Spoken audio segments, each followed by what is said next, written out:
everyone, so I know I haven't made a video in quite some time, but that's going to change because I'm making one today. So a few days ago, I kind of had an aha moment, kind of like a realization, and it was kind of like, wow, I can't believe I was blind to this for so long. And so today's title of the video is Knocking on the Wrong Door, kind of asking, am I knocking at the wrong door? And I kind of had a realization the other day that really opened my eyes, and I was kind of like, wow, I've really been blind to this for so long. So I have this blog post, or this blog, called nofaultinourthoughts.blogspot.ca, and I recently posted a blog post, and I'm going to read it because there's no way I can rehash what I went through or re-talk about what I went to without reading it. So I'm going to read it and then kind of explain it a little bit at the end. So I guess let's just get started. Knocking on the wrong door. Just 1 minute ago, as my cat was knocking at my closed door and I was reading the picture pages in Patrick Swayze's autobiography, I realized how closed up I feel. I had a moment of metaphoric symbolism when my cat was knocking at the door. I, in a sense, am doing the same damn thing. Knocking and knocking for a good life and good opportunities, and no one's answering. So this has me thinking, maybe I'm knocking at the wrong door. Just like my cat, he kept knocking and knocking. I finally let him in, but not until it became a priority. In a way, it's the same with me. I keep knocking on doors, looking for a good life with good opportunities, and maybe eventually they'll answer, but they're not answering right now because of priorities. So that makes me think, I am no longer knocking on God's door because to Him I am always a priority. The past few weeks I've been going to school, I've been relying just on myself to have a good life and be happy. I've lost sight of God. I stopped knocking on His door. And I don't know, maybe because He was answering but telling me something I didn't want to hear. He's been telling me to forgive, and I just can't find it in myself to forgive my mother. I still have a hold on that grudge. But that's the thing, I guess. I can't find it in myself to forgive her. So I need to find it in someone else who gave up everything for me. And that's Jesus. God gives you enough strength to go through life on your own. But your own strength can wear and tear. But God's strength is a stronghold. P.S. My cat is now happily in my room cuddling beside me as I write this.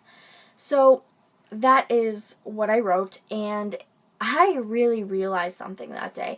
I realized that I stopped going to God. I stopped praying, and I stopped talking to Him, and I stopped reading the Bible, and it's because I knew He was there, and I knew He was helping me, and I knew He was there for me. But I also knew He wanted me to forgive my mom. And if you don't know, my mom and I are not on good terms, and it's a really long story. You know, a lot of people say, oh, kids are so disrespectful of their mom. This is kind of different. It's kind of the other way around. My mom and I went through a lot, and we are not on good terms at the moment, and what she did to me and a person that I love, actually a few people that I love, is really hard to forgive. You know, it is so difficult for me to me, forgiving is forgetting. And I find it really hard to forgive someone when you haven't been able to confront someone about something. I find it so difficult. And I find it difficult to forgive when they haven't apologized, if that makes sense. And you can't always have the person apologize to you even if you deserve an apology, because they won't always. And forgiveness isn't for the other person, it's for yourself. And I'm realizing this, and I know I have to forgive her, but it's difficult. It is. And I'm going to try my best. I'm going to seek God more because I know that I cannot do this without Him. It seems like such an easy task, but in your heart, when you have a hold on something, it's extremely hard to forgive someone when they've done something so terrible to you. But that's what happened with me. That was the realization. So if this related to you at all or opened your eyes to something, I don't know, if this helped you, I'd feel useful. Let me know if this kind of touched you or kind of made you think a little bit.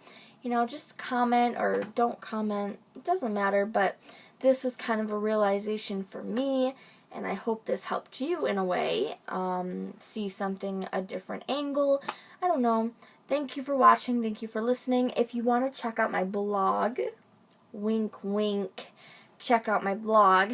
I will be posting a lot of different things, a lot about God, a lot about my journey, my life journey, my happiness. Not everything about me, a lot about my animals too, and life, and just, I don't know, tons of stuff. So check it out, like it, comment on some of my posts. I love feedback, and that would be great, and I will see you in my next video. Bye!